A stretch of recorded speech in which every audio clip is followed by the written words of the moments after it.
Hello, and welcome to Bella Star Astrology. I am your host, Stella, here to help Pisces, Sun, Moon, and Rising with the October 2022 horoscopes. This month is going to be super, super exciting for you, Pisces. There's so much movement, so much energy happening in your ninth house. I'm not going to be surprised if you guys get an opportunity to travel or an opportunity to maybe change up some sort of belief systems of yours, and maybe get a new education, get something going in terms of what you're learning. But let's get started with Mercury going direct in Virgo on October 2nd. This is going to hit your seventh house of relationships. If you're not already in a relationship, this might bring up, some of the hangups, some of the things that you can improve. Since it's been going retrograde, you've been sort of highlighted as to what your shortcomings might be, what the shortcomings of your partner might be, what challenges you guys had together, what delays you're having in creating a more committed partnership. And as Mercury goes direct in the seventh house, you're going to get a little bit of an idea of, oh, hey, I can do X, Y, and Z to improve it. Or maybe you should walk away and this isn't working for you. Whatever happens during that retrograde period where you're really thinking about what sort of way you are living in your relationship. Now, once it goes direct, you get the opportunity to move forward in some way when it comes to that relationship. Then Pluto goes direct in Capricorn on October 8th. This is going to be such a fun time for you. This means that whatever delays you've had in maybe your friend groups, in your social networks, finally comes into fruition. For some of you, you might be able to go out more with your friends. You might be able to see the way that you are connected to people in a more positive manner. Or even better, there might be new social groups. There's a transformation coming to this 11th house for you, Pisces, and that just means improvement all the way. Then the full moon in Aries happens on October 9th in Aries. And this is going to happen in your second house. Something about what you value or what sort of monetary, income that you've been having is going to change, whether for the better or the worse. It just depends on how you're budgeting. So make sure before this full moon, you've sat down, you've created a budget, you've created some sort of idea as to how it could be improved. And then when the full moon comes, it could be an end to maybe some sort of struggle you've had financially, maybe some sort of issues, especially as opposing this the very next day on October 10th, Mercury will enter Libra.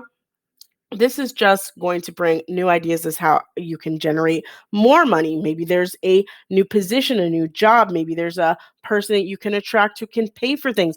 This is not just your money. This is the resources that you attract from others, right? This is the resources from your partner. This is the resources maybe from government. Maybe there's new opportunity lottery winnings or an opportunity for you to, tap into maybe something you've inherited. But Pisces all around, this is some more income for you. Moving on, we have the Saturn going direct in Aquarius on October 23rd. And this is really you're hitting your 12th house in terms of what belief systems that you've had around yourself, around how you are feeling. Maybe this Saturn direct is going to help you, Pisces, to sort of get out of your own way. A lot of times Pisces are very much overthinkers, over stressing about, the very thing that they are, how they're being perceived. And this Saturn direct, really Saturn in general in the 12th house, has been exacerbating that experience for you guys. And I'm hoping that this Saturn direct means for you that you're going to finally get some relief when it comes to your belief system, some relief when it comes to how you are healing, how you are ending some sort of strife internally or some sort of things that have been holding you back.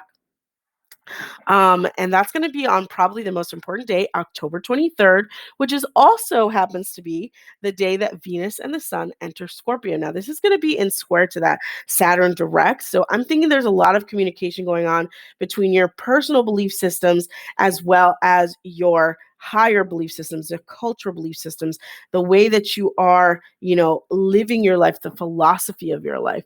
So this is going to really bring some grace, positivity, some light to how you can improve yourself. Maybe also an opportunity to travel, since both the ninth and 12th house, Saturn being in the 12th, are going to affect the travel that you're experiencing. Maybe some of you are students who are going to get to study abroad. Maybe some of you are people who are working in higher education and your own belief systems are being challenged. And so now you are leveling up those belief systems. You're creating more opportunity in that area. Maybe you'll be getting into some sort of degree program or some sort of higher level education program, right? And this is all happening on October 23rd, Saturn direct in Aquarius, Venus entering Scorpio, Sun entering Scorpio, followed by 2 days later, that new moon solar eclipse happening on October 25th. This is such a strong energy. I mean, you're transforming your wisdom, the way you believe, the way you live and educate yourself. And so this new moon solar eclipse might bring with it new opportunities, new ways for you to think, new ways for you to learn, new things to learn, new level of just morality and ethical life that you're living, just tying into this idea that you can improve yourself in some fundamental way when it comes to your mentality, to your approach to life and philosophy in life, right?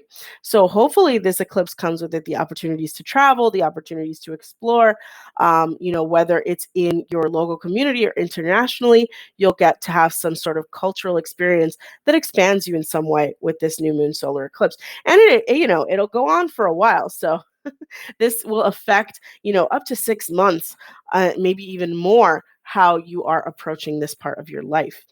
Then, of course, Jupiter goes retrograde in Pisces on October 28th. This is going to be luck all around for you. Whatever adventures you've been trying to approach, whatever things in life you've been sort of hesitant about or insecure about, this Jupiter in Pisces is going to give you that extra oomph to go do what you've got to do, or even just bring you to the places you need to be in order to receive, in order to be expanded, right? Just be careful, as Jupiter is also, expansion and luck. It's also expansion into maybe things that you might not have experienced before. So just be prepared to face some new challenges. And I know Pisces is the sign of sort of this ultimate expansion, but Jupiter being in its own sign in Pisces gives you even more strength to expand, to explore the world, and to approach yourself and every part of your life in a new way. Then, of course, we have Mercury entering Scorpio on October 29th. This is such a good energy in your fourth house. Into your ninth house as well. This is the last transit when it comes to, the Scorpio energy of this month. It's also going to bring to mind and to the forefront, how you are living, traveling, how you're enjoying life. And really, if you are in a higher education position, if you are working to obtain more education in your life, it's going to bring you more astuteness, more awareness of how to think appropriately for the setting that you're in, as well as maybe thinking of new ways to enjoy the travel and experiences that you're trying to obtain in life. Then finally, Mars enters Gemini on October 30th, the traditional house of Mercury, which is in Scorpio, the traditional house of Mars. So there's a little bit of conversation happening between your ninth and your fourth house. And maybe it means that, you get to explore more places and call more places home since Mars is in your fourth house. Or it could mean that you are enjoying your home as a place where you can study, your home as a place where you can expand your knowledge. Of course, Mars being in the fourth house can also bring a little bit of challenge within the home, within your family, with mother, with your immediate family. So just be careful, like how you're expressing yourself, what you're saying, how you're saying things. Try to be more connected to those around you, even though Mars is there, as something that can motivate you, as a planet that can motivate you to do more in the home. It could also be there to sort of bring more challenges to the home. So just be careful with those challenges. Now, thank you so much, Pisces, for listening to this reading for October 2022. Please like, please subscribe, and comment below if this reading resonated with you. Good luck with the month.